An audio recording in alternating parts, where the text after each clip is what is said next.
जी, आज आपकी मुलाकात करवा रहे हैं गुजरांवाला के नामवर तर्जमा निगार। बल्कि मैं ये कहना चाहूँगा कि गुजरांवाला में अगर कोई तर्जमा निगार है तो वो सिर्फ इकबाल रंधावा साहब हैं। 20 से ज़ायद, तकरीबन 15 से ज़ायद किताबें जो हैं इनकी तर्जमे के हवाले से आ चुकी हैं। अच्छा, इनकी फील्ड जो है वो थोड़ी सी डिफरेंट है, बजाय इसके कि कोई नावल्स या कोई टेक्निकल हिस्ट्री बुक्स को ट्रांसलेट किया जाता है। इन्होंने जो शोबा चूज़ किया है उसमें मिस्टिसिज्म है, उसके अंदर तसव्वुफ भी है, उसमें ईस्टर्न विजडम को इन्होंने ट्रांसलेट किया है। और इनसे ही पूछेंगे। Welcome to the show sir. बहुत शुक्रिया। तो स्टार्ट करेंगे, आप थोड़ा सा इसके हवाले से बताएं कि कौन कौन सी किताबें जो हैं वो आपने या किन मौज़ूआत के ऊपर तराजुम जो है वो किए हैं। बिस्मिल्लाहिर्रहमानिर्रहीम नहमदुहु व नसल्ली अला रसूलिल करीम। नबी पाक सल्लल्लाहु अलैहि वसल्लम की एक हदीस है कि इल्म मोमन की गुमशुदा मिरास है, जहाँ से मिले वो हासिल करे। इसी चीज़ को, इसी हदीस को मद्देनज़र रखते हुए मैंने तराजम का ये सिलसिला शुरू किया। दुनिया में जितना भी इल्म आज तक फैला है वो तराजम की वजह से ही फैला है। हम अपना ही ले लें, अगर कुरान पाक के तराजम ना होते तो आज दुनिया में सिर्फ अरब में ही कुरान पाक रह जाता और कहीं भी ना जाता। तो वो हमारे उलमा ने, मुफस्सरीन ने, जिन्होंने तर्जमा किया कुरान पाक का और तफसीरें लिखी, उनका बहुत बड़ा एहसान है इंसानियत पर भी, मुसलमानों पर भी और दूसरी दुनिया पर भी। तो इसी तरह मैंने कोशिश की कि मैं ऐसी चीज़ों को का इंतखाब करूं जो कि हमारे माशरे में कभी लोग जानते थे लेकिन वक़्त के साथ साथ भूल गए। इसलिए मैंने हिंदुस्तानी दानिश और चीनी दानिश के बारे में किताबें ढूंढी और नायाब किस्म की किताबें जो मैंने ढूंढी और उनको हासिल किया, उनका तराजम करने का जो मेरा मिशन था वहाँ से मैंने आगाज़ किया। मेरी पहली किताब जो कि तर्जुमा मैंने किया था वो चीनी मुसले और फ़िलासफ़र लाओ ज़े की किताब, जो उसका जो सहीफ़ा है ताओ ते चिंग, उसका मैंने तर्जुमा किया था। वो मेरे पास 1905 का एडिशन है। उसका पहला एडिशन जो है 1904 में छपा था इंग्लैंड से, मेरे पास दूसरा एडिशन है। उसके बाद मैंने ओशो पर काम किया। ओशो की तकरीबन किताबी शक्ल में मेरे पास 100 किताबें हैं इंग्लिश में। तो मेरी अभी तक तो मैंने उसका 11 या 12 किताबों का तर्जुमा किया है। ओशो की पहली 4 किताबें मेरी जो है ना वो जब आई वो थी जो महात्मा बुद्ध से तसव्वुफ का सिलसिला शुरू होता है। मसलन महात्मा बुद्ध के जो थे, एक उनका बेटा था राहुल। राहुल के शागिर्द थे एक श्री कीर्ति।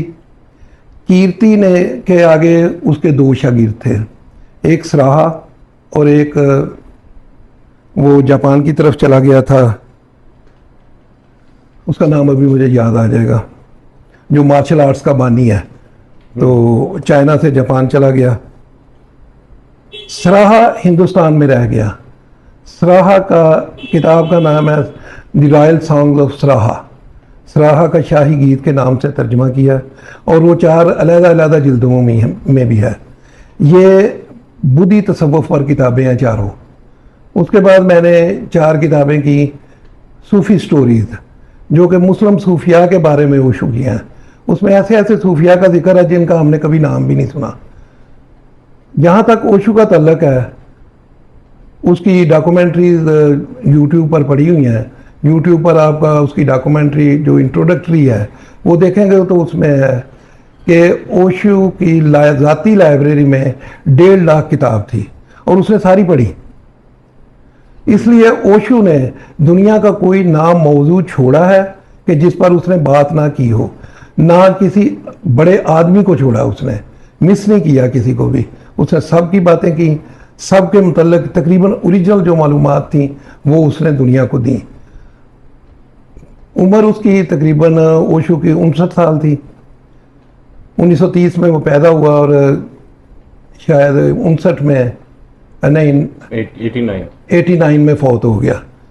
तो इस दौरान उसकी एक किताब में लिखा है कि उसने 60 मिलियन लफ्ज़ बोले 60 मिलियन 60 मिलियन, तकरीबन 6 करोड़ लफ्ज जो मोस्ट कि spoken person in the world. मुमकिन नज़र नहीं आता कि इतनी थोड़ी उम्र में कोई इतने लफ्ज बोल सकता है, आदमी कैलकुलेट नहीं कर सकता। उसके लेक्चर यूट्यूब भरी पड़ी है, उसके लाखों लेक्चर जो है ना वो यूट्यूब पर हैं और हर मौजू पर हैं, हिंदी में है, इंग्लिश में है। उसकी किताबों का मैंने देखा कि तकरीबन 600 टाइटल पर दुनिया की 42 ज़बानों में उसके तराजम हो चुके हैं।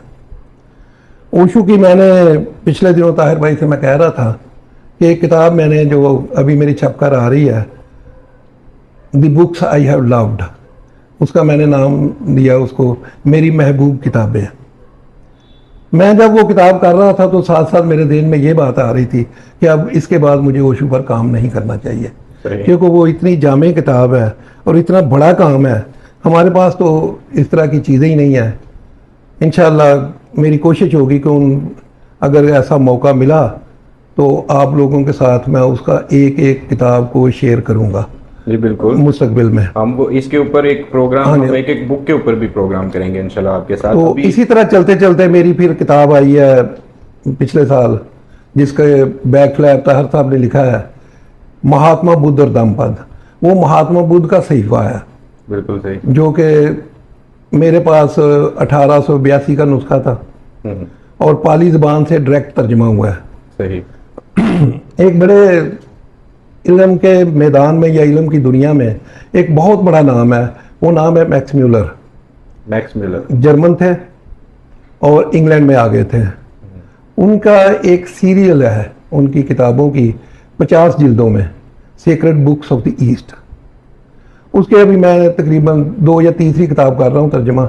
ये मैंने महात्मा बुद्ध वाली भी वहाँ से ली और फिर मैं कर रहा हूँ अब महावीर पर। अच्छा रंधावा साहब, ये आपकी जो किताबें हैं, तर्जमा तो इटसेल्फ अपनी जगह पे एक बड़ी इंपॉर्टेंस रखता है और आपने बहुत अच्छी बुक्स को ट्रांसलेट भी किया है। करंटली पाकिस्तान में ट्रांसलेटर्स और तराजुम निगार जो हैं, मुतरजम जो हैं, इनके हवाले से पब्लिशिंग के और दीगर जो मसाइल हैं इस या पाकिस्तान में बुक रीडिंग इस हद तक है कि हमारे यहाँ पे लोगों में ऐसी किताबें पढ़ने की कोई कैपेसिटी या इसकी सेल या इसके हवाले से, क्योंकि ये बड़ा एक मेहनत तलब काम है, तो इतनी मेहनत करने के बाद कुछ री पे या सिर्फ ये शौक की हद तक ही कर रहे हैं आप? जहाँ तक मेरा तल्लक है तो ये शौक ही पूरा हो रहा है, क्योंकि पब्लिशर किसी को देते कुछ नहीं है। सही है। तो हम कहते हैं कि चलो और कुछ नहीं तो किताबें तो छप रही हैं, नाम तो मार्केट में आ रहा है ना, काम तो हो रहा है, तो इसी तरह चल रहा है। बाकी रह गया जहाँ तक आपका सवाल है कि बुक रीडिंग का, तो पब्लिशर जो इन्वेस्ट कर रहा है वो बेवकूफ़ तो नहीं है। हाँ, उसकी किताबें निकलती हैं तो इसलिए वो छाप रहा है।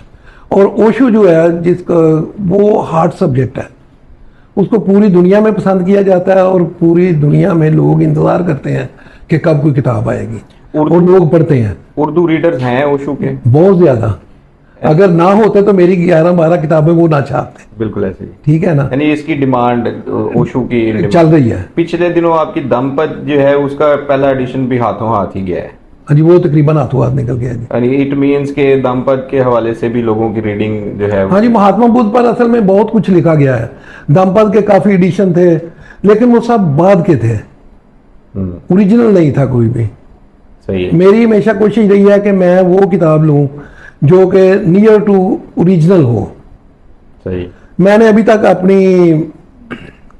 जहाँ तक मैंने पढ़ा या किताबें पढ़ता हूँ, मैंने सिर्फ 2 किताबें देखी हैं जिन पर लिखा हुआ है फ्रॉम दी ओरिजिनल सोर्सेज।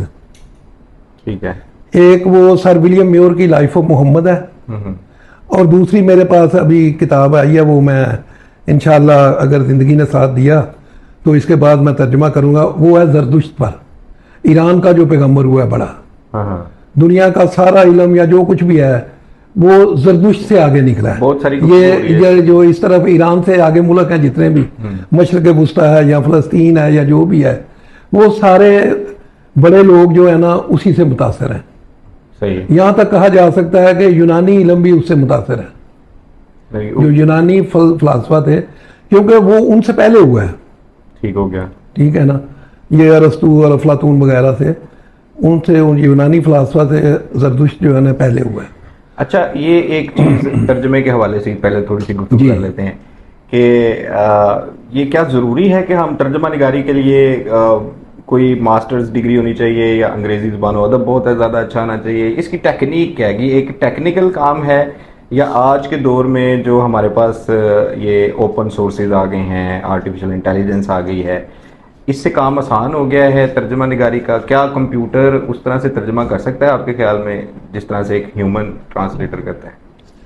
हम आते हैं कि पहले आपने कहा तर्जमा निगारी। मैं तो तर्जमा निगारी नहीं करता, मैं तर्जमा कारी करता हूँ, तर्जमा करता हूँ। तर्जमा निगारी में मैंने तर्जमे तराजम देखे हैं, कई लोगों के बहुत अच्छे तराजम हैं और कईयों ने एआई या गूगल से किए हैं। गूगल और एआई का मसला ये है कि आप अगर कोई जुमला उस पर डालते हैं तो उसने उर्दू में ट्रांसलेट कर दिया है, सही है। तो आप उसको दोबारा रिवर्स करके देखें कि क्या वही इंग्लिश वाला आया है, हाँ, वो नहीं आता। वो नहीं आता। ठीक है ना। इसका मतलब ये है कि वो थोड़ा सा हेल्पफुल है, ठीक है। लेकिन मुकम्मल जिन लोगों ने एआई से तर्जमा किया है वो उनके फजूल तराजम है, ठीक है। वो पकड़े जाते हैं, सीधे सीधे ही पकड़े जाते हैं, तो क्योंकि वो जुमलों की या आप लफ्जों जब- की बुनतर सही नहीं होती उनकी। आप जब ट्रांसलेशन करते हैं तो क्या डिक्शनरी इस्तेमाल करते हैं? क्या जब आपने स्टार्ट किया तो आपको कहाँ से स्टार्ट किया? मतलब बहुत मुश्किल लफ्ज़ होते हैं, जिस तरह से आपने मुलर का जिक्र किया है या और जो जो राइटर्स हैं उनकी इंग्लिश में, ओशो की भी इवन जो इंग्लिश राइटर्स हैं, राइटिंग्स हैं, उसमें बड़ी एक अजीबोगरीब किस्म की टर्म्स भी आती हैं। तो उनको किस तरह से आप कहाँ से सोर्स कैसे करते हैं उसको? उर्दू ज़ुबान में तो अल्फाज भी नहीं होते बाज़ चीज़ों के लिए। आपकी बात बिल्कुल ठीक है। डिक्शनरी और गूगल और एआई, ये जितने भी ट्रांसलेटर हैं जिन किताबों पर मैं काम कर रहा हूँ, चूंकि वो पुरानी है, वो पुरानी है। ठीक है ना, वो सारी 19वीं सदी की है। और जैसे और आप वो ओरिजिनल सोर्सेज। हाँ, वो उनकी जबान जो है ना वो विक्टोरियन इंग्लिश है, विक्टोरियन इंग्लिश। ठीक है ना। और उसमें जो संस्कृत के लफ्ज है जी। वो हमें कहीं नहीं मिलते। कहीं नहीं मिलते। मैं सिर्फ गूगल से ये मदद लेता हूँ कि मैं उसकी वो हिंदी लिख के या संस्कृत लिख के प्रोनाउंसिएशन सुनता हूँ कि क्या है। सही है। वो जो प्रोनाउंसिएशन होती है वो मैं उर्दू में लिख देता हूँ, साथ अंग्रेजी का लफ्ज दे देता हूँ। जो इंग्लिश में ओरिजिनल लफ्ज है ना, हिंदी का है, संस्कृत का है, मुझे नहीं पता, वो ब्रैकेट में मैं वो भी दे देता हूँ ताकि जिसको पता हो वो खुद ही समझ ले। ऐसा ही है। अगर कोई समझ सकता है तो समझ ले। ये किताबें जिनको आपने ट्रांसलेट की, ये ऐसी हैं कि इनकी तशरीहात की जाएं तो उन पे भी बड़ी बहसें हो जाएंगी कि ये वाली तशरीह ठीक है या ये तशरीह ठीक है या इसका ये मीनिंग आता था, इसको इस तरह से लिख दिया गया है। असल में उनमें ये है कि उनके जो हवाशी हैं, नोट्स जो है ना उनके ऊपर, उनमें ये मुबाहस मौजूद है सही। कि फलां ने इस पर ये किया, फलां ने ये किया और हमने ये किया। ठीक है। ठीक है ना। तो मैं तो सलाम करता हूँ जनाब मैक्स म्यूलर साहब को, ठीक। इतना बड़ा काम करके 50 जिल्दों में, 18 जिल्दों में, उनके जो मेरे पास 6 जिल्दों में है मकालात हैं, कलेक्टेड वर्क्स ऑफ जो है ना मैक्स म्यूलर, वो मेरे पास किताबी शक्ल में मौजूद है। और ये मैंने एक बार कोशिश की थी कि मिल जाए, लेकिन वो महंगी बहुत थी, मेरे जो है ना मैं उनको अफोर्ड नहीं कर सकता था। तो ठीक है, नेट से मिल जाती हैं। तो अल्टीमेटली मेरे सवाल का ये जवाब हुआ कि आप ये शौक की खातिर कर रहे हैं साथ साथ, क्योंकि ये इतना बड़ा काम जो है वो शौक के बगैर तो बिल्कुल नहीं हो सकता। ये एक तो ये है कि शौक है, वो जैसे कहता है ये मेरा ठरक है। इश्क भी तो कह सकते हैं। नहीं, इश्क नहीं, इश्क ओशू कहते हैं, फरमाते हैं इश्क के बारे में, इश्क तौफीक है, गुनाह नहीं। तौफीक है, गुनाह नहीं। गुनाह नहीं।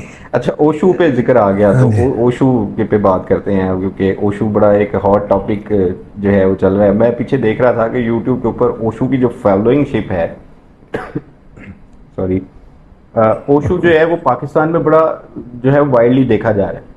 मतलब यूट्यूब के ऊपर ओशू की वीडियोस जो हैं, उनके जो व्यूज़ हैं, कमेंट्स हैं, उसमें पाकिस्तानी जो लोग हैं वो ओशू को बहुत ज़्यादा देख भी रहे हैं। ओशू के आगे से शॉर्ट रील्स भी बन रही हैं और उनसे बहुत सारे मैसेजेस भी आगे कन्वे किए जा रहे हैं।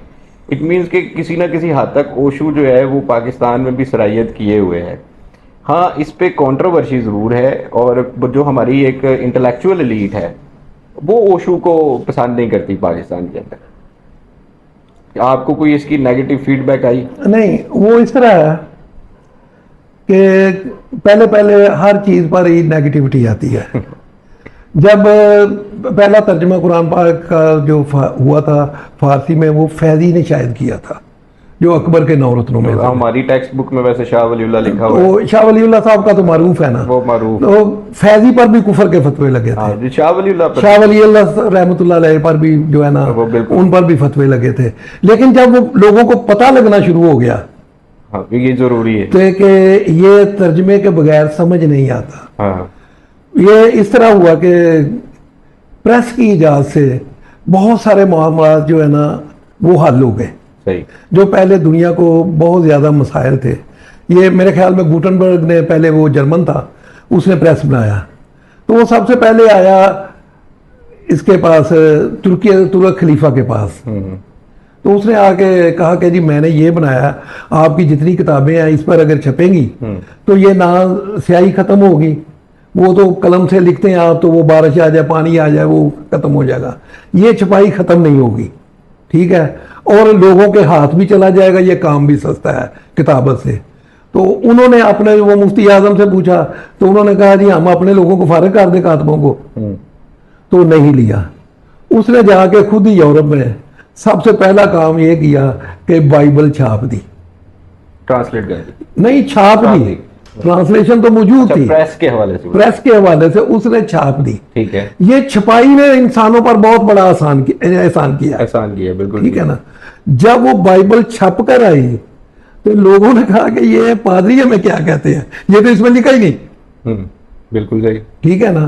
तो इस तरह जब कुरान पाक के तराजम भी हम खुद पढ़ेंगे तो हमें पता चलेगा कि ये हमारे जो मजहबी रहनुमा हैं या जो भी ये हमें बता रहे हैं कि क्या वाकई ये अहादीस नबी सल्लल्लाहु अलैहि वसल्लम में मौजूद है या कुरान पाक में वाकई इसी तरह है जिस तरह ये कहते हैं। मेरी तो रब से दरख्वास्त यही है कि वो खुद कुरान पाक को, कोई भी तर्जुमा ले ले, तर्जुमे एक जैसे ही हैं,